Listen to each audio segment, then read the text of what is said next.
מכובדי נשיא מדינת ישראל,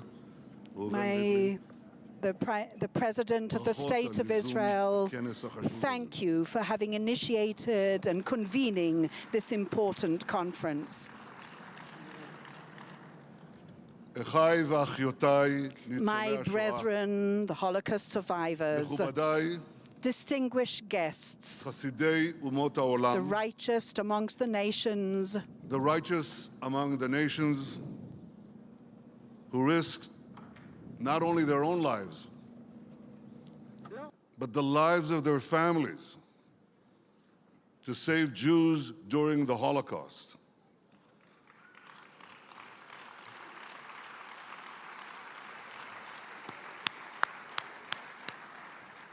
The trees on this hallowed ground of Yad Vashem are a testament to their remarkable, extraordinary courage.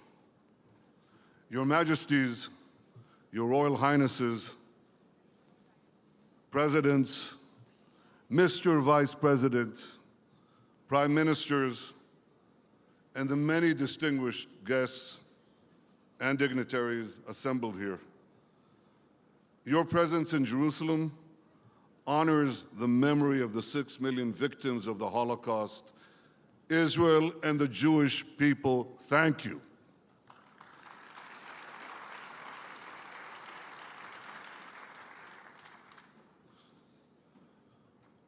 Auschwitz וירושלים, תהום ופסגה.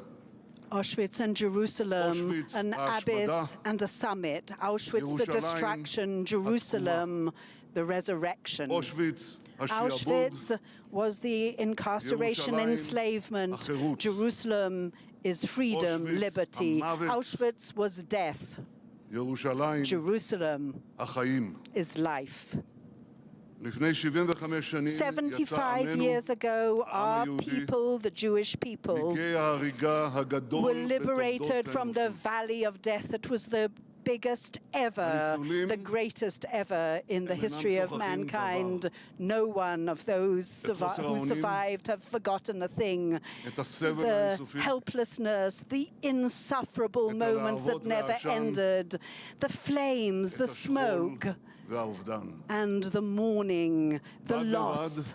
Slowly but surely, at the same time, they feel a tremendous vote of gratitude for the day of the liberation when the Red Army marched into Auschwitz, that tremendous sacrifice of the allies, of the soldiers and the people. I am here today with President Rivlin and President Putin from a very moving ceremony of the inauguration of a monument after the siege of Leningrad.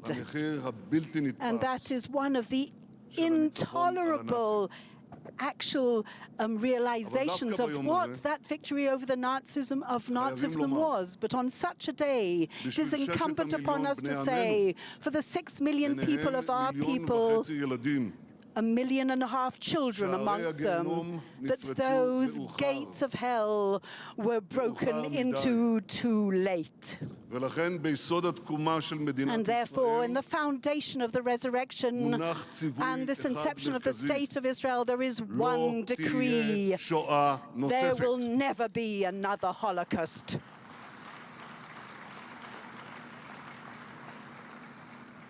As a Prime Minister of the State of Israel, that is my most supreme commitment. Israel is eternally grateful to the immense sacrifice that was made by the Allies, by the peoples and the soldiers, to defeat the Nazis and save our common civilization. Without that sacrifice, there would be no survivors today. Yet we also remember that some 80 years ago, when the Jewish people faced annihilation, the world largely turned its back on us, leaving us to the most bitter of fates. For many, Auschwitz is the ultimate symbol of evil. it is certainly that. The tattooed arms of those who passed under its infamous gates, the piles of shoes and eyeglasses seized from the dispossessed in their final moments, the gas chambers in crematoria that turned millions of people into ash. All these bear witness to the horrific depths to which humanity can sink. But for the Jewish people, Auschwitz is more than the ultimate symbol of evil.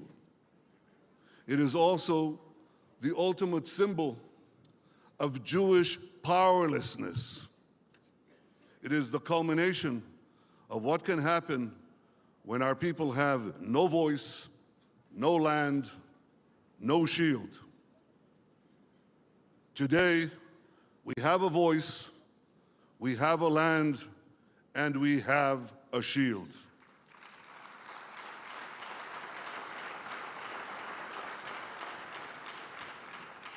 Today, our voice is heard in the White House and in the Kremlin, in the halls of the United Nations and the American Congress, in London, Paris, and Berlin, and in countless capitals around the world, many of them represented here by you. Today, we have a land, our ancient homeland, which we brought back to life, to which we ingathered the exiles of our people, and in which we built an advanced and powerful state. And today, we have a shield, and what a shield it is.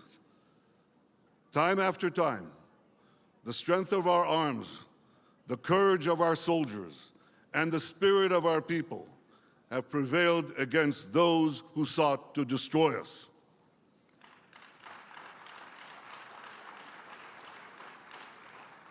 Our hand is extended in peace to all our neighbors, and a growing number of them are seizing it to build with Israel bridges of hope and reconciliation. Ladies and gentlemen, the Jewish people have learned the lessons of the Holocaust,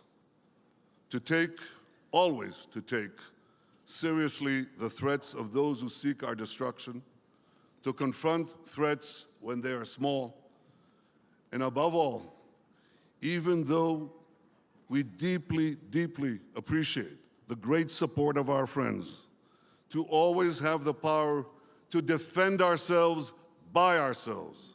We have learned that Israel must always remain the master of its fate.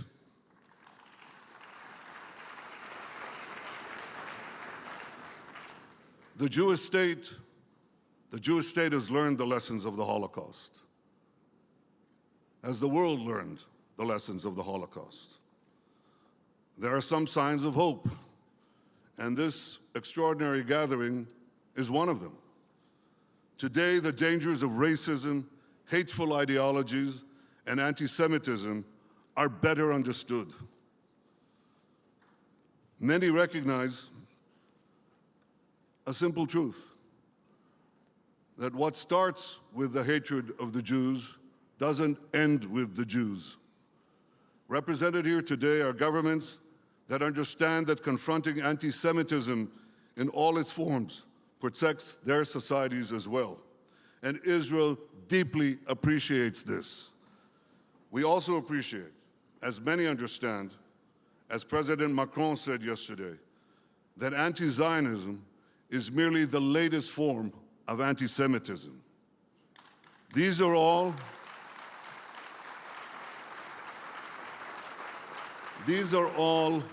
real signs of hope and understanding and cognizance of how to protect our civilization and our world. And yet I am concerned. I'm concerned that we have yet to see a unified and resolute stance against the most anti-Semitic regime on the planet, a regime that openly seeks to develop nuclear weapons and annihilate the one and only Jewish state. Israel salutes President Trump and Vice President Pence for confronting the tyrants of Tehran that subjugate their own people. The tyrants of Tehran that subjugate their own people and threaten the peace and security of the entire world. They threaten the peace and security of everyone in the Middle East and everyone beyond. I call on all governments to join the vital effort of confronting Iran. In any case, I wish to assure again our people and all our friends, Israel will do whatever it must do to defend our state, defend our people, and defend the Jewish future.